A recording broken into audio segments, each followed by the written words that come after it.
Hello दोस्तों, सभी को नमस्कार। मैं हरकिरत सिंह स्वागत करता हूँ केपी कॉलेज के यूट्यूब चैनल पर। और आज हमारा फोर्थ लेसन का फोर्थ लेक्चर है।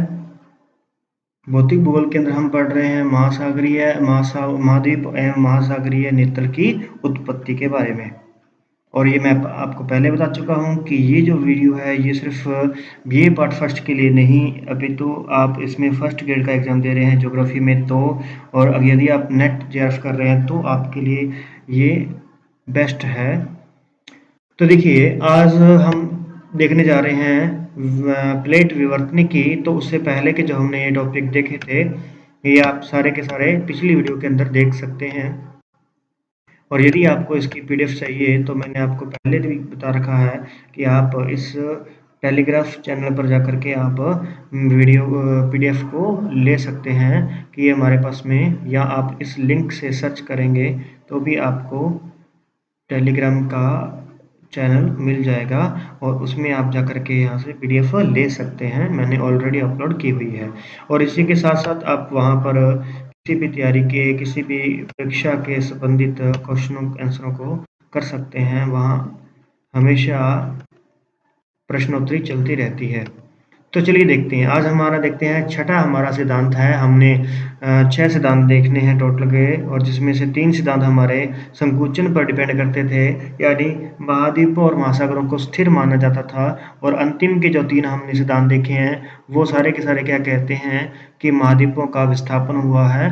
किसी ने अलग अलग रूप में कहा, टेलर ने महाद्वीपों के स्थापन की बात शुरू की। दूसरा हमने उसके बाद में वैगनर को रीड किया था, वैगनर। और आज हम रीड करने जा रहे हैं प्लेट विवर्तनिकी को, सिद्धांत को रीड करने जा रहे हैं, प्लेट टेक्टोनिक थ्योरी को। ठीक है, देखिए इस थ्योरी को मॉर्गन, हैरी हेंस और रीड द्वारा 1967 के अंदर दिया गया था। और इसी बात में मैं आपको बता दूं कि जो प्लेट शब्द है, प्लेट जो शब्द है हमारे पास में, इस प्लेट शब्द की उत्पत्ति जो है, सॉरी, प्लेट शब्द जो दिया गया था वो टूजो विल्सन के द्वारा दिया गया था। टूजो विल्सन के द्वारा दिया गया था।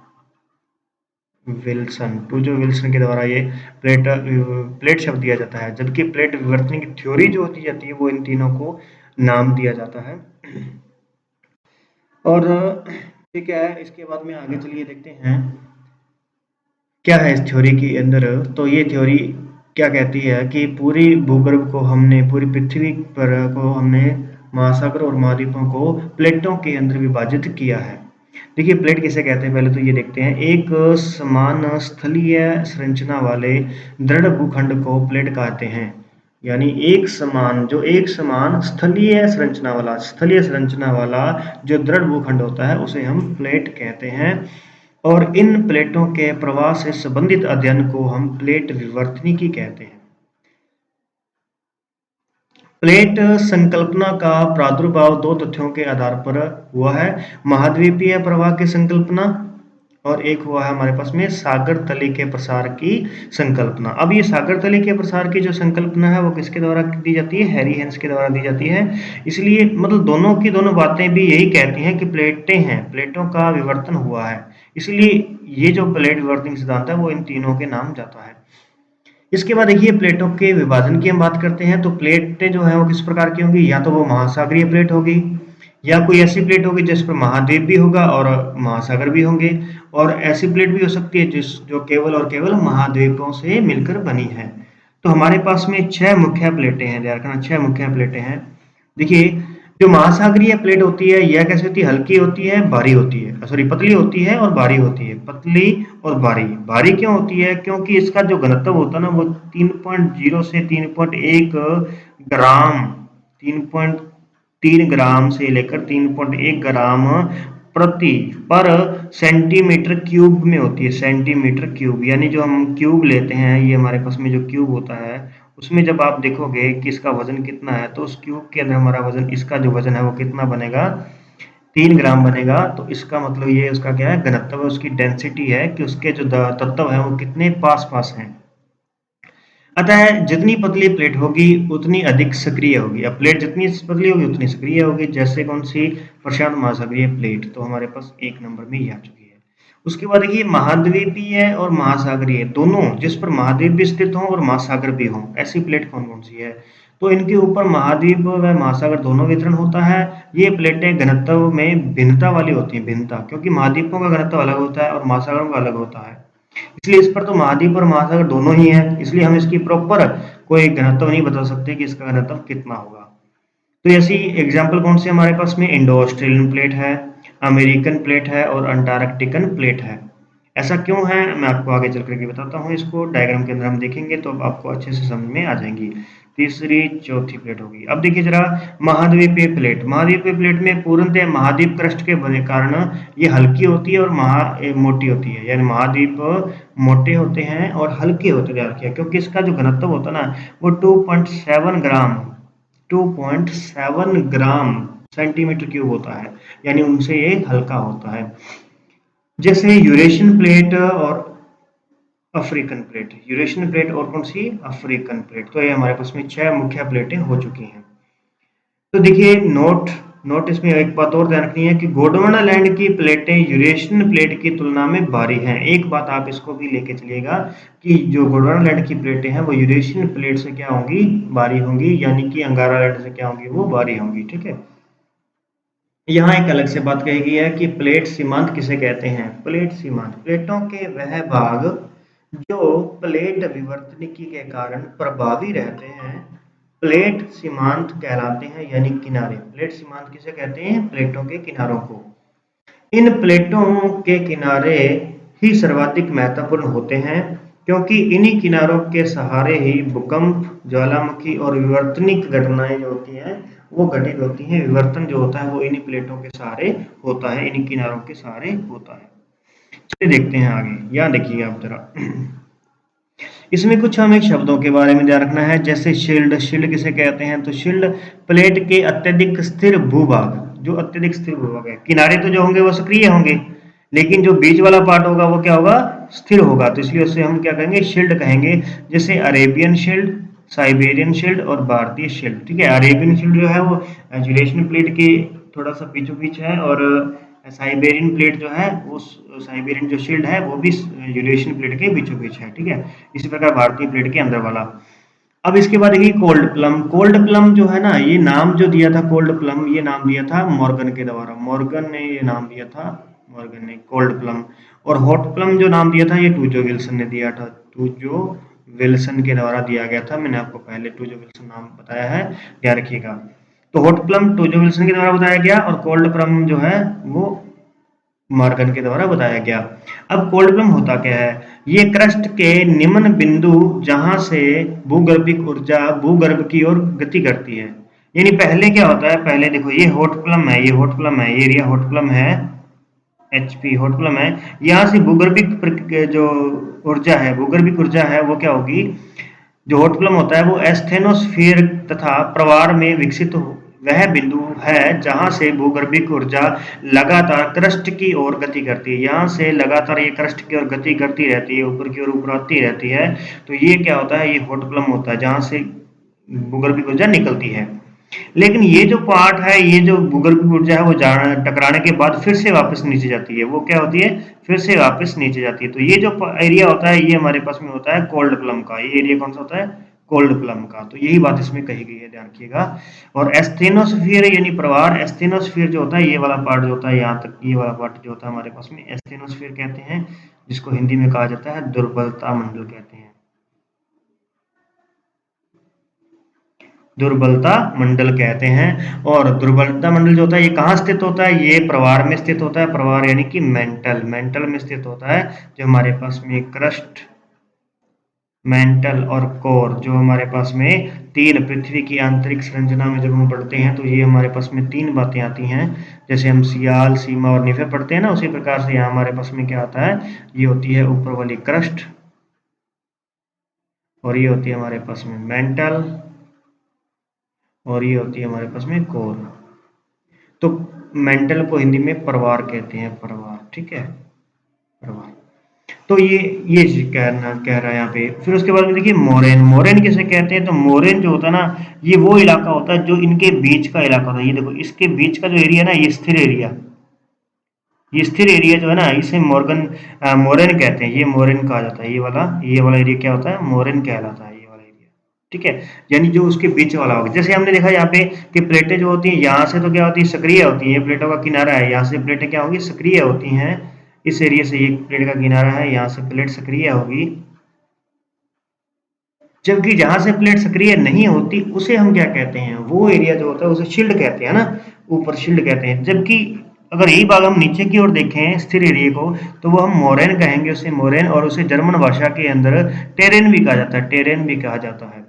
क्रेटन किसे कहते हैं? ये प्लेट के दृढ़तम भाग होते हैं, क्रेटन। तो ये जो पार्ट है ना, ये वाला जो पार्ट है, ये ठोस एरिया पूरा दृढ़, जिसको तोड़ करके ये ज्वालामुखी बाहर निकलेगा, इसे हम क्रेटन कहते हैं, क्रेटन। स्टेपी स्टेपी ये प्लेट के निम्न पठारी भाग हैं जिसके ऊपर अवसाद का जमाव हो गया। इन पर विवर्तनिक क्रिया शून्य रहती है। यहाँ पर अवसाद का जमाव हो चुका है। तो जब ये अवसाद का जमाव हो जाता है, ये देखो यहाँ पे जमाव हो चुका है, ये आगे की आगे आगे की आगे आगे की जमाव हो चुका है। तो ये इस एरिया का जो है ये हमारे पास में स्टेपी कहलाएगा। यहाँ तो अभी क्रिया चल रही है, जैसे जैसे ये दूर होता जाएगा तो ये भी क्या बनता जाएगा? स्टेपी, जहाँ पर इसका प्रभाव जो होता है विवर्तन का, वो शून्य प्रभाव रहेगा। चलिए आगे देखते हैं। ये तो इसकी थी शब्दावली। अब देखिए प्लेटों के प्रकार। स्टोलर के अनुसार प्लेटों को मुख्य 7 भागों में बांटा गया है। जैसे हमने 6 प्लेटें देखी थी।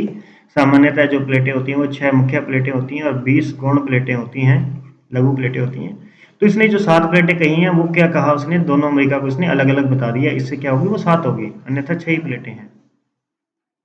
और नासा क्या कहता है? पृथ्वी पर कुल 100 प्लेटें हैं, कुल यानी छोटी बड़ी सबको मिलाकर के 100 प्लेटों की बात करता है। लेकिन सामान्यतः हम जो पढ़ते हैं वो क्या पढ़ते हैं? 6 प्लेटें, 6 मुख्य और 20 गौण प्लेटें पढ़ते हैं। 6 प्लेटें कौन कौन सी हैं? यह बताया हुआ है। यूरेशियन प्लेट, ये देखिए हमारे पास में ग्रीन कलर की जो है ये यूरेशियन प्लेट है। यहाँ से लेकर इस प्रकार से ये ग्रीन कलर, इस तरीके से ये वाला, ये सारा का सारा क्या है हमारे पास में? यूरेशियन प्लेट है। दूसरी है Indo Australian plate. Indo Australian, तो याद देखिए ये वाला जो पार्ट है, ये वाला, ये इंडिया है हमारे पास में। तो ये इंडिया की प्लेट यहाँ से जाएगी इस तरीके से, ये नीचे की ओर ये सारी, और इस प्रकार से यहाँ पे यहाँ तक ये प्लेट कवर हो जाएगी। ठीक है, इसे हम कहेंगे इंडो ऑस्ट्रेलियन प्लेट कहेंगे। उसके बाद में आती है अफ्रीकन प्लेट। अफ्रीका जो है ये देखो, ये पूर्ण अफ्रीका महाद्वीप है, ये अफ्रीका महाद्वीप है। तो इसके ये देखो, ये यहाँ से इस एरिया से ये क्या होगी हमारे पास में? पूरी अफ्रीकन प्लेट है, इतनी बड़ी। और उसके बाद में आती है अमेरिकन प्लेट। अमेरिका प्लेट के अंदर ये देखो, ये हमारे पास में अमेरिका आ गया। ये पूरा दक्षिण अमेरिका, उत्तरी अमेरिका दोनों इसी के अंदर कवर हो जाते हैं। और पैसिफिक प्लेट जो होती है हमारे पास, ये देखो, ये हमारे पास पैसिफिक प्लेट है। ये बीच वाला जो पार्ट है ये पैसिफिक प्लेट का है। और अंटार्कटिक प्लेट जो है वो नीचे जो रह गया वो किसका है? अंटार्कटिक प्लेट का है। तो ये देखिए ये हमारे पास में प्लेटें आ चुकी हैं। और अब आप इन प्लेटों को याद रखिएगा। हम आगे और देख लेते हैं। तो ये प्लेटें जो होंगी ना, इन्हीं प्लेटों के सहारे कहीं ना कहीं तो ये प्लेटें क्या है? देखो ये यहाँ पे देखो, यहाँ पे क्या कहता है? ये तीर ऐसे लगा हुआ बाहर की ओर, यहाँ पे भी ऐसे बाहर की ओर लगा हुआ है। इसका मतलब ये प्लेटें क्या दूर जा रही हैं यहाँ से। और ऐसा ही उदाहरण यहाँ पे देखें, अगर हम यहाँ पे देखो इस एरिया में, हाँ यहाँ पे, तो ये जो हमारे पास में है ना एरिया, ये वाला, ये प्लेट ऐसे आ रही है, इस तरीके से आ रही है प्लेट, और ये प्लेट ऐसे आ रही है यहाँ से। तो यहाँ पर भी क्या करेंगे? यहाँ पर दोनों प्लेटें आपस में टकराएंगी। ये देखो यहाँ से प्लेट ये ऐसे आ रही है, ये जो बैंगनी कलर की ये प्लेट एक ही प्लेट है, और ये प्लेट ऐसे जा रही है इस तरफ। ठीक है, ये वाला पार्ट ऐसे ही, ये वाली प्लेट जो है यहाँ से ये थोड़ी सी तिरछी यहाँ से नीचे हट रही है। अब यहाँ से क्या कर रही है? नीचे हट रही है। ये वाली प्लेट ऊपर जा रही है यहाँ से ऊपर की ओर। ठीक है, ये देखो इंडियन प्लेट जो है ये ऐसे ऊपर जाएगी, और यूरेशियन प्लेट ऐसे ऊपर टकराएगी। इनके बीच में हमारे पास में वलित पर्वतमाला बनेगी, है ना। उनको हम आगे देखते हैं। चलिए देखें। अब बारी आती है हमारे पास में प्लेट सीमांत के प्रकार कि प्लेट सीमांत के प्रकार कितने होते हैं। एक होता है हमारे पास में अभिसरण या विनाशात्मक किनारा, कन्वर्जेंस बाउंड्री। ठीक है, कन्वर्जेंस बाउंड्री। देखो यहाँ पे बहुत आपको दिया गया है डायग्राम के अकॉर्डिंग। ये देखो यहाँ पे ये एक प्लेट है और ये दूसरी प्लेट है। अब ये दूसरी प्लेट जो है ये उसे टकरा करके नीचे की ओर जा रही है, नीचे की ओर जा रही है। तो यहाँ पे इस प्लेट का क्या हो जाएगा? क्षरण हो रहा है। ये प्लेट गल रही है, गल करके ये प्लेट क्या हो जाएगी? यहाँ पर इस प्रकार से ज्वालामुखी के रूप में बाहर आ जाएगी। ठीक है, ऐसे ज्वालामुखी बना देगी। तो ये प्लेट कहाँ होती है? ये किनारे कोल्ड प्लम के सहारे विकसित होते हैं। कोल्ड प्लम यानी जहां पर वो भूगर्भीय ऊर्जा नीचे की ओर जाती है, वहां पर ये उत्पन्न होते हैं। जहां पर दो प्लेटें आकर आपस में टकराती हैं, तो यहाँ दोनों प्लेटें आपस में आकर के क्या हो रही है? टकरा रही हैं। यहाँ प्लेट टकरा रही हैं। प्लेट अभिसरण में सदैव भारी प्लेट भूगर्भ में प्रवेश करती है या क्षेपण, प्रविष्टन, सबडक्शन करती है। ठीक है ना, इसे अलग अलग 3 नाम दिए गए: क्षेपण करना, प्रविष्टन करना, सबडक्शन करना। ठीक है, और इसका जो सबडक्शन है वो इस प्रविष्टन के समय है भारी प्लेट। कौन सी?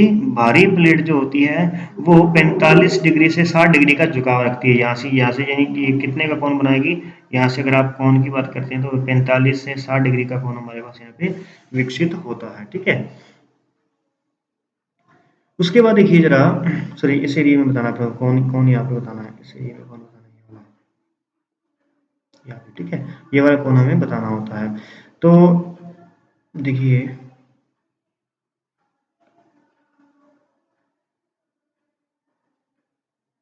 यानी ये प्लेट यहाँ पे जा रही है और ये प्लेट यहाँ से आ रही है, तो ये कौन कितने डिग्री का बन रहा है, ये हमें कौन बना है। अब देखो, अपसरण किनारा, अपसरण यानी कि रचनात्मक किनारा। यहाँ पे नई चीज की रचना होगी, डाइवर्जेंस बाउंड्री होगी हमारे पास में। ये हॉट प्लम के सहारे होती है। ये हॉट प्लम के सहारे, देखो यहाँ से नीचे से भूगर्भीय ऊर्जा ऊपर आती है और ऊपर आकर के ये ऐसे टकराती है, और टकराने के बाद में इसको क्या कर देती है? ये दूर गति में दूर भेज देती है, यहाँ से दूर भेज देती है, और फिर ये टकराने के बाद में वापस नीचे की ओर लौट जाती है। जहाँ पर ये नीचे की ओर लौटती है वहां तो क्या बनेगा हमारे पास में? अपसरण बनेगा। और जहां पर ये ऊपर टकराएगी आकर के, वहां पे क्या बनेगा हमारे पास? वहाँ हॉट प्लम होता है। यहाँ पे क्या होता है हमारे पास में? हॉट प्लम होता है। तो हॉट प्लम के सहारे ये विकसित होती है।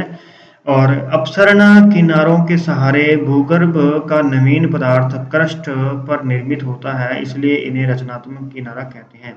यानी अपसरण किनारों के सहारे क्या होता है? भूगर्भ का नवीन पदार्थ, जो नीचे वाला जो है, ये नवीन पदार्थ ऊपर जमा होता है। ऊपर जमा होने के कारण नई कोई आकृति बनेगी, जिसे हम रचना कहेंगे। ठीक है, कोई ना कोई रचना होगी।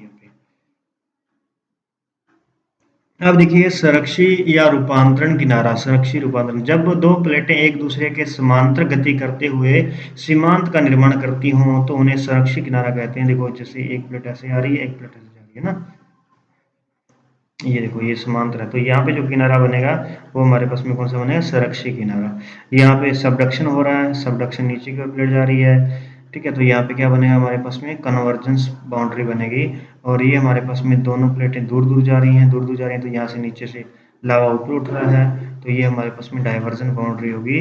और ये इसे ट्रांसफॉर्म बाउंड्री कहते हैं। ट्रांसफॉर्म बाउंड्री कहा जाता है संरक्षी को। ठीक है, कंजर्वेटिव कंजर्वेटिव कह देते हैं, या ट्रांसफॉर्म कहा जाता है। देखिएगा, क्लियर, आगे बढ़ते हैं। अब देखिए प्लेट अभिसरण। जो प्लेट अभिसरण है वो हमारा कितने प्रकार का है? प्लेट अभिसरण को हम 3 प्रकार से बांटते हैं। पहला, दो महासागरीय प्लेटों का अभिसरण यानी टकराव। दो महासागरीय प्लेटें जब आपस में टकराती हैं तब क्या चीज बनेगी, और जब महासागरीय और महाद्वीपीय प्लेट बनेगी तब क्या बनेगा, और जब दो महासागरीय प्लेटें टकराएंगी तब क्या होगा। ठीक है, महाद्वीपीय प्लेट टकराएंगी तो क्या निर्मित होता है। चलिए देखिए, सबसे पहले जब हमारे पास में दो महासागरीय प्लेटें हैं, ध्यान रखो, यहाँ से ध्यान रखना, दो महासागरीय प्लेटें, जब महासागरीय, देखो मैं दिखा देता हूँ पहले आपको, ये देखो, ये महाद्वीपीय प्लेट है, ये अभिसरण है, ये तीनों के तीनों के हैं अभिसरण है। ये तो है हमारे पास में महाद्वीप प्लस महासागर प्लस महाद्वीप, ये है महाद्वीप और महाद्वीप प्लेट, महाद्वीप और महाद्वीप प्लेट है दोनों की दोनों। और ये हमारे पास में महासागर और महासागरीय प्लेट है ये वाली, और ये महाद्वीप और महाद्वीप प्लेट है ना। तो इस प्रकार से 3 प्रकार का हमारे पास में जो है सबडक्शन होगा, कि दो महासागरीय प्लेटें हों या दो महाद्वीपीय प्लेटें हों, और या एक महाद्वीप और एक महासागर की प्लेट हो। तो देखिए जरा, जब महासागरीय प्लेटें होंगी तब क्या होगा? भूकंप आएगा, सुनामी होगी, भूकंप से पानी हिलेगा तो सुनामी आएगी, ज्वालामुखी आएंगे, सी माउंट बनेगा, और द्वीपीय चाप और गर्त बनेंगे। ठीक है, द्वीपीय चाप बनेंगे और गर्त बनेंगे। कैसे कैसे बनते हैं देख लेते हैं इसको। इस अभिसरण में भारी प्लेट भूगर्भ में प्रविष्टन करती है, जिसके सहारे गर्त का निर्माण होता है। भारी प्लेट के सहारे क्या होगा, यहाँ से प्लेट एक नीचे की ओर जाएगी, एक प्लेट यहाँ ऊपर टकरा रही है, तो इस बीच में ये जो हमारे पास में प्लेट है, यहाँ पर क्या बनेगा, इस एरिया में क्या बनेगा, गर्त बनेगा। यहाँ पे हमारे पास क्या बनेगा, गर्त, ये गर्त बन गया। भूगर्भ में क्षेपण प्लेट से पदार्थ गर्म होकर भूगर्भिक ऊर्जा उत्पन्न करेगा। अब ये जो नीचे गया है पार्ट, यहाँ से भूगर्भिक ऊर्जा उत्पन्न होगी। तो इस ऊर्जा हल्की प्लेट, यह ऊर्जा जो है वो क्या होगा, यह ऊर्जा हल्की महासागरीय प्लेट पर भूकंप, सुनामी, ज्वालामुखी आदि क्रिया उत्पन्न करेगी। यानी ये इस पर क्या करेगी, यहाँ से टकराएगी इस जगह पर। तो ये हल्की प्लेट है, ये वाली हल्की प्लेट है, यहाँ पर क्या करेगी, भूकंप, सुनामी और ज्वालामुखी उत्पन्न करेगी। तो ज्वालामुखी के समय क्या होगा, यहाँ से पानी, ये जो पदार्थ है वो बाहर जाकर के ऐसे बिखरेगा, ऊपर इकट्ठा हो जाएगा, जो नीचे गया था वो ऊपर आ जाएगा। तो यहाँ से क्या बन जाएगा हमारे पास में, तो देखिए ज्वालामुखी क्रिया से महासागर में शंकु का निर्माण होता है, जिन्हें हम सी माउंट कहते हैं। अब देखो ये जो कहाँ कहाँ चल रहा है, महासागरों के अंदर चल रहा है। इसका मतलब यहाँ पे क्या है, पानी पानी है, यहाँ पानी है। यदि ये पानी है तो पानी के ही अंदर है, तो तब तो इसे हम कहेंगे सी माउंट कहेंगे, सी माउंट कहेंगे। और जैसे ही ये सी माउंट जो है वो बाहर निकले, तब हम इसे कहेंगे द्वीप कहेंगे, ठीक है। तब हम इसे क्या कहेंगे, द्वीप कहेंगे, आइलैंड कहेंगे, ठीक है। आइसलैंड कह देंगे जब इस से, तो ये चीज रहेगी। अब देखो जब क्या हो जाता है, जब इस सी माउंट का, यानी कि जब समुद्री लहरें शंकु के शीर्ष का आपर्दन कर उसे टेबल जैसा बना देती हैं। ये जो हमारे पास में सी माउंट है, ये ऐसे अगर बिल्कुल फ्लैट वाला हो जाएगा, इस प्रकार से फ्लैट हो जाएगा, तो तब हम इसे क्या कह देंगे, तब हम इसे गुयाट कहते हैं, गुयाट, गुयाट कहते हैं। तब इसे क्या कहते हैं, गुयाट कहा जाता है। और नोट ध्यान रखिएगा, प्लेटों की गति चाप के रूप में होने के कारण द्वीपीय चाप का निर्माण होता है। जो द्वीप बाहर निकलेंगे ना, वो द्वीप हमेशा एक सीधी लाइन में नहीं होंगे, और ना ही वो टेढ़े मेढ़े होंगे, वो सिर्फ चाप के रूप में होंगे, चाप गोलाई के रूप में, या इस प्रकार से ऐसे ऐसे द्वीपों के चाप हमारे पास में ये इस प्रकार से मिलेंगे, ठीक है। जितना भी आप मैप देखोगे वर्ल्ड का, तो उसमें आपको सभी जितने भी द्वीप हैं वो थोड़ी थोड़ी गोलाई के अंदर दिखेंगे। और गोलाई में दिखने का अर्थ क्या है कि वहाँ पे जो प्लेट है वो कैसी गोल है, गोलाई में है। जैसे प्रशांत महासागरीय भारी प्लेट का अभिसरण होने से एल्यूशन, क्यूराइल और जापान द्वीप चाप का निर्माण होना, तो ये इसका उदाहरण है, ठीक है। अब देखिए, दो महासागरीय प्लेटें थी, ये महासागरीय प्लेट है, ये महासागरीय प्लेट है। तो इस एरिया में तो यहाँ पे तो क्या बनेगा, सी माउंट बनेंगे। जब तक ये अंदर है सी माउंट है, जैसे ही ये बाहर निकल जाएंगे तो क्या बन जाएंगे, आइसलैंड अर्क। अर्क क्या होता है, चाप, यानी आइसलैंड अर्क बनेंगे। और यहाँ हमारे पास में क्या बनेगा, ट्रेंच, ट्रेंच यानी कि गर्त बनेगा। इस एरिया में ये जो एरिया ना, ये एरिया, इसमें क्या बनेगा हमारे पास में, ट्रेंच बनेगा, खाई बनेगी नीचे की ओर। क्लियर है। तो यहाँ तो इतनी बात होती है, यानी जैसे यहाँ पे भूकंप हुआ, ज्वालामुखी निकला, तो यहाँ से क्या होगा, लहरें उठेंगी, और लहरें उठेंगी तो वो क्या हो जाएगा, यहाँ पे सुनामी का रूप ले लेंगी। इसके बाद देखिए जरा दूसरा हमारे पास में है महाद्वीप, महाद्वीपीय तथा महासागरीय प्लेटों का टकराव। जब महाद्वीप और महासागर प्लेट होगी, वलित पर्वतमाला, ज्वालामुखी, भूकंप, वलित पर्वतमाला, ज्वालामुखी और भूकंप। महासागरीय प्लेट महाद्वीपीय प्लेट के सहारे भूकंप भूगर्भ में प्रविष्टन होती है, जिससे महासागरीय किनारे पर तो गर्त बनता है, महासागरीय किनारे पर गर्त बनता है। भूगर्भ में प्रविष्टन से पदार्थ के गर्म होने से मुक्त ऊर्जा महाद्वीपीय प्लेट पर सक्रिय होकर वलित पर्वतमाला की उत्पत्ति करती है, तथा इन पर्वतों पर भूकंप व ज्वालामुखी क्रियाएं विकसित होती हैं। ज्वालामुखी क्रियाएं यहाँ पे क्या होती हैं, विकसित होती हैं। जैसे प्रशांत महासागर की नाजका प्लेट का दक्षिण अमेरिका प्लेट के सहारे अभिसरण होना, नाजका प्लेट का दक्षिण अमेरिका के साथ में अभिसरण होना, जिससे क्या होगा, नाजका की खाई बनेगी, किसमें, महासागरीय प्लेट पर। महासागरीय प्लेट पर क्या बनेंगे, गर्त, और जिसे हम यहाँ पे खाई कहेंगे। और यहाँ पे क्या बने, एंडीज वलित पर्वतमाला की उत्पत्ति तथा इस पर ज्वालामुखी व भूकंप की उत्पत्ति होती है। तो ज्वालामुखी और जो हमें मिलेंगे वो सारे के सारे इस एरिया में मिलेंगे। तो यहाँ देखिए, ये हमारे पास में यहाँ पे जो ट्रेंच है वो इसका ऊपर वाले का नाम तो है हमारे पास में है नाजका खाई। नाजका खाई यहाँ पे कही जाती है और इस एरिया में जो बनता है हमारे पास यहाँ पे बनेगा एंडीज पर्वतमाला। यहाँ पे क्या बनेगी? एंडीज पर्वतमाला बनती है। अब आता है तीसरा हमारे पास में, तीसरा पॉइंट है दो महाद्वीपीय प्लेटों का टकराव। जब दो महाद्वीपीय प्लेट टकराएंगी तो क्या होगा? तो यहाँ देख लीजिए ये प्लेट टकरा रही है आपस में, ये महाद्वीपीय प्लेटें हैं। अब हम तीसरे नंबर इसकी बात कर रहे हैं। पहले नंबर पर हमने इसकी बात की थी, दूसरे नंबर पर हमने इसकी बात की थी। ये देखो दूसरे नंबर पे क्या होगा? महाद्वीपों पर तो क्या बनेगी? पर्वतमालाएं बनेगी, वलित पर्वतमालाएं बनेंगी, और महासागरों में क्या बनेगी? यहाँ पे ट्रेंच बनेगी, खाइयाँ बनेंगी। ठीक है, ऐसा नाजका का ट्रेंच, नाजका की खाई, और ये हमारे पास में एंडीज पर्वतमाला। ठीक है, अब देखो दोनों महाद्वीपीय प्लेट होने के कारण हल्की होती हैं, किंतु जो महाद्वीपीय प्लेट भारी होगी वह भूगर्भ में क्षेपण करेगी। जो भारी होगी वो भूगर्भ में क्षेपण करेगी, क्योंकि हल्की प्लेट होने के कारण स्टेनोस्फीयर के उच्च घनत्व में प्रतिष्ठन नहीं हो पाती है। ठीक है ना, जैसे आप गुब्बारे में हवा भर के उसको आप पानी में डुबोने की कोशिश कीजिए, वो पानी में नहीं डूबेगा, क्योंकि पानी का घनत्व अधिक है और गुब्बारे का घनत्व जो है वो कम है। ठीक है, ये चीज ऐसे ही इसमें होता है। हल्की प्लेट नीचे नहीं जाती, हल्की प्लेट हमेशा ऊपर की ओर ही उठती है। अब देखो जैसे भारतीय प्लेट और यूरेशियन प्लेट, जैसे भारतीय प्लेट और यूरेशियन प्लेट जहाँ टकराती हैं, अभिसरण से हिमालय पर्वतमाला बनती है। यहाँ देखो यहाँ पे क्या बनेगा? यहाँ इस एरिया में क्या बनेगा? पर्वतमाला बनेगी। कहाँ पे? महाद्वीप के ऊपर, हल्की प्लेट के ऊपर। तो यहाँ पे क्या होगा? हिमालय बन गया। और ऐसी ही प्लेट क्या है? अफ्रीकन और यूरेशियन प्लेट है। जब ये दोनों टकराती हैं तब वहाँ पे क्या बनाती हैं? आल्प्स पर्वतमाला बनाती हैं। अफ्रीकन प्लेट के सहारे क्षेपण के दौरान भूगर्भ में जल प्रवेश होता है, इसलिए यहाँ ज्वालामुखी क्रिया भी होती है।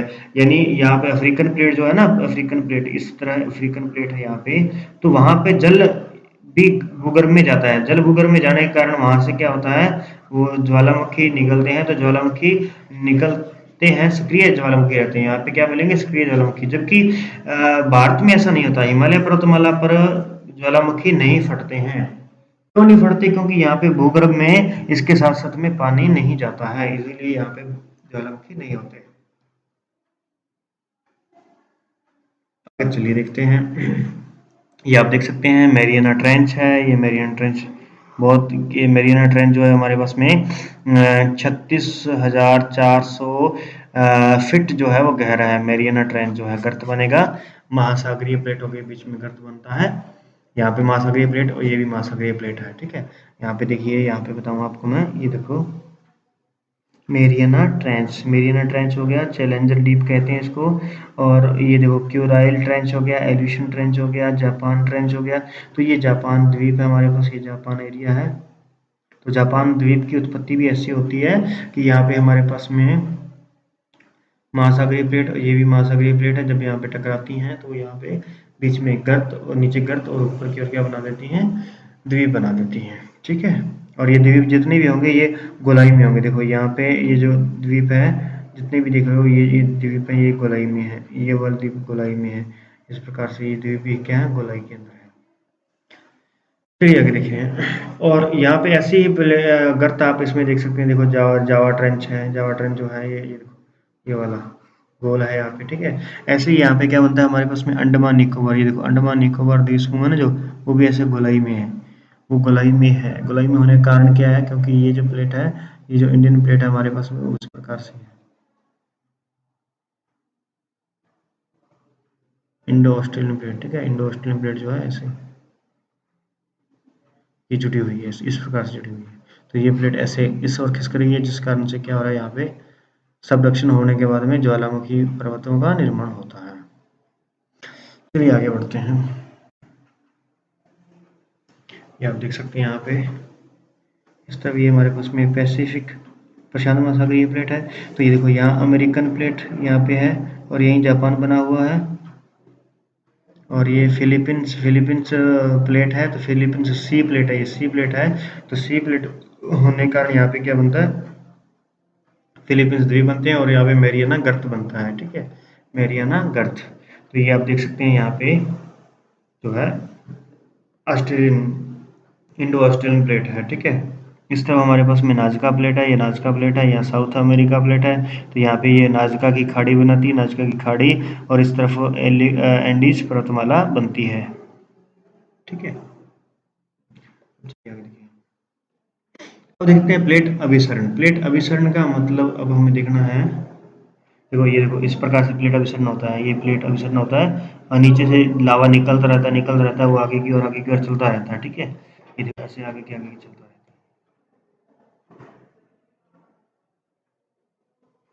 अब देखिए, अपसरण का मतलब प्लेटों का दूर हटना। ये देखो, ये क्रस्ट, ओरिजिनल क्रस्ट है, यहाँ से क्या हो रही है, ये दूर हट रही है, यहाँ से क्या हो रही है, दूर हट रही है, और ये दूर हट रही है। यहाँ पे क्या हो रही है, कंटिनेंट के नीचे यहाँ पे क्या हो रही है, सबडक हो रही है, और यहाँ पे क्या हो रही है, कन्वर्ज हो रही है, यहाँ पे दूर हो रही है, यहाँ पे, ठीक है। ये हॉट प्लम के सारे संपादित तो होते हैं जहाँ दो प्लेटें विपरीत दिशा में गति करती हैं। प्लेट अपसरण के सहारे सदैव महाद्वीपों का विस्थापन होगा, सागर नितलतरी का प्रसार होगा, ब्रंश घाटियां या ब्रंश पर्वत का निर्माण होगा, और बेसाल्ट क्रम का मेग्मा उद्गारित होता है। अतः ज्वालामुखी शांत प्रकार के होते हैं यहाँ पे, यानी जितने भी ज्वालामुखी थे पहले, अब वो शांत हो चुके हैं, जितने भी ऐसी कंडीशन में बनेंगे। तो देखो, ये जैसे यहाँ पे हम बात करते हैं, ये हमारे पास में जो है ना, ये अफ्रीका की द्रार घाटी है, ये अफ्रीका की महान ब्रंश घाटी है, महान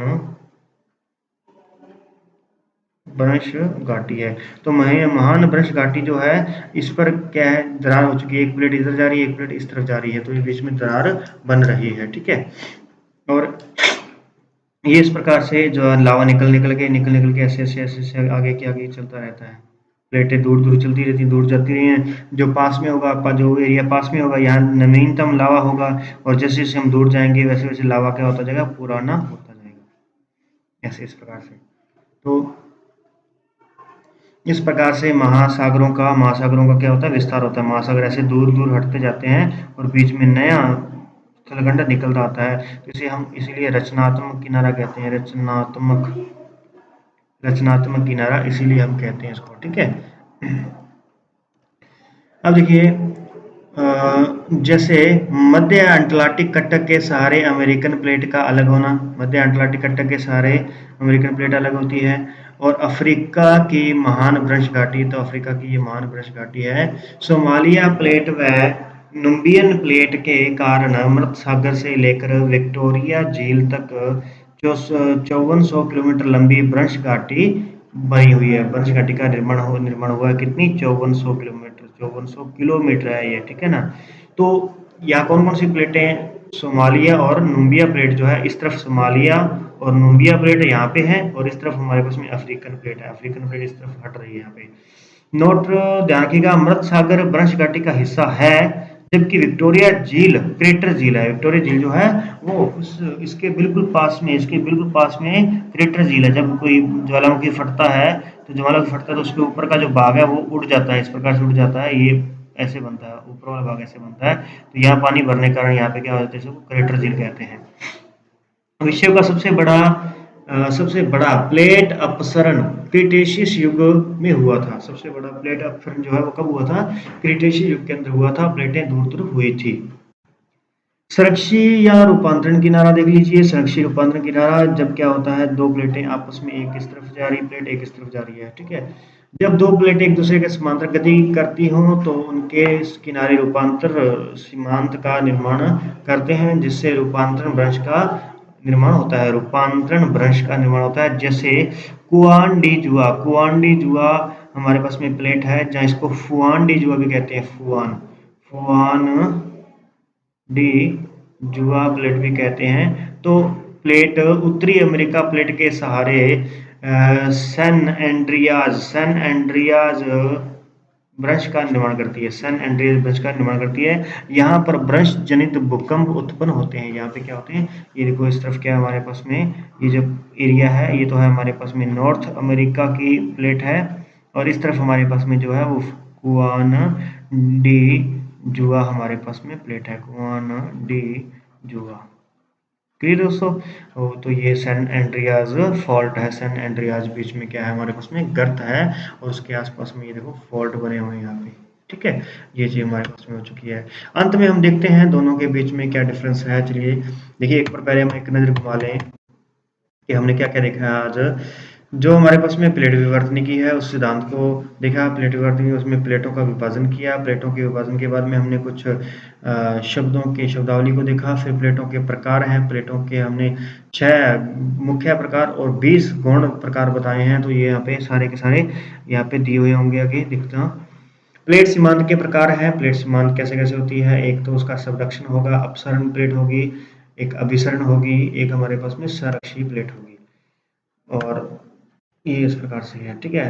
और यहाँ पर देख लीजिए, यहाँ देखिए, ये हमारे पास में एक पैसिफिक प्लेट आ चुकी है, दूसरी अमेरिकन प्लेट आ चुकी है, तीसरी हमारे पास में अफ्रीकन प्लेट है, चौथी हमारे पास में यूरेशियन प्लेट है, पांचवी अगर हम बात करते हैं तो इंडो ऑस्ट्रेलियन प्लेट आती है, और छठी की बात करते हैं तो अंटार्कटिका प्लेट आती है। इसके साथ साथ में अगर हम छोटी प्लेटों की बात करते हैं तो ये फिलीपींस फिलीपींस सी प्लेट आ चुकी है। तो यहाँ पे देखो, जुआन डी फूका, जुआन डी फूका या फुआन डी जूका, जुआ जो है, इस प्रकार से ये हमारे पास में प्लेट है। ये कोकोस प्लेट है, कोकोस प्लेट। ये हमारे पास में नाजका प्लेट है। ये कैरिबियन प्लेट है, कैरिबियन प्लेट डी ई पांचवी हो चुकी है कैरिबियन प्लेट।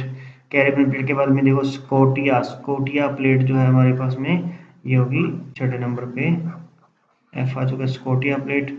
और फिर इधर देखिएगा यहाँ पे, तो ये अरेबियन अरेबियन प्लेट है यहाँ पे, अरेबियन। तो 6 और ये 7 हो चुकी हैं, 7 जी, जी आएगा यहाँ पे, जी, ठीक है। तो ये इस प्रकार से 7 प्लेटें यहाँ पे आपको शो की हुई हैं, स्मॉल स्मॉल प्लेटें, ठीक है।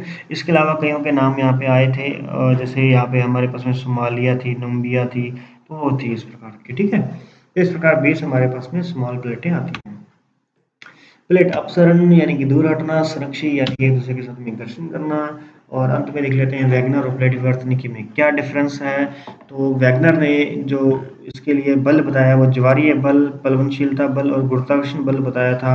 जबकि ये जो प्लेट विवर्तनिकी ये क्या कहती है, ये आंतरिक बल बताती है कि आंतरिक बल के कारण ही इन प्लेटों का जो है वितरण होता है, ठीक है, खिसकती है। महाद्वीपों का विस्थापन, इसने सिर्फ महाद्वीपों का विस्थापन की बात कही है, जबकि यहाँ इसने महाद्वीप और महासागर दोनों के विस्थापन की बात हो रही है यहाँ पे, ठीक है। और ये कहता है कि विस्थापन पूर्ण हो चुका है, विस्थापन पूर्ण हो चुका है, यानी इसके बाद में अब विस्थापन नहीं होगा। जबकि यहाँ पर कहता है कि ये विस्थापन चलता ही रहेगा, ये 300 साल तक चलेगा, और 300 साल के बाद में ये फिर से कभी ना कभी ये एक हो जाएंगे, पूरा का पूरा स्थलखंड जो होता है वो पेंजिया बन जाएगा, और पेंजिया के बाद में फिर से टुकड़े होंगे, फिर पेंजिया बनेगा। इस प्रकार से ये चलता ही निरंतर चलने वाली प्रक्रिया है। फिर इसकी बात करते हैं तो इसने क्या कहा कि क्रिटेशियस युग के अंदर ये हुआ था। ये कब हुआ था? क्रिटेशियस युग में। तो ये क्या कहता है? नहीं, ये कहता है कि अंत पुनः सभी महाद्वीप जुड़कर सुपर महाद्वीप बनेंगे, ठीक है। और फिर लास्ट में देखिए, ये केवल वलित पर्वतमालाओं को सिद्ध करता है, ये केवल वलित पर्वतमालाओं को ही सिद्ध करता है, जबकि यहाँ पर समस्त घटनाओं की व्याख्या की जाती है, जैसे भूकंप, सुनामी, ज्वालामुखी पर्वत, महाद्वीप और महासागरों के जो है हमारे पास सब बातों का यहाँ पे उल्लेख मिलता है। इसलिए ये प्लेट विवर्तन की जो होती है, ये सबसे इम्पोर्टेंट रहती है, ये सबसे सटीक रहती है, सही।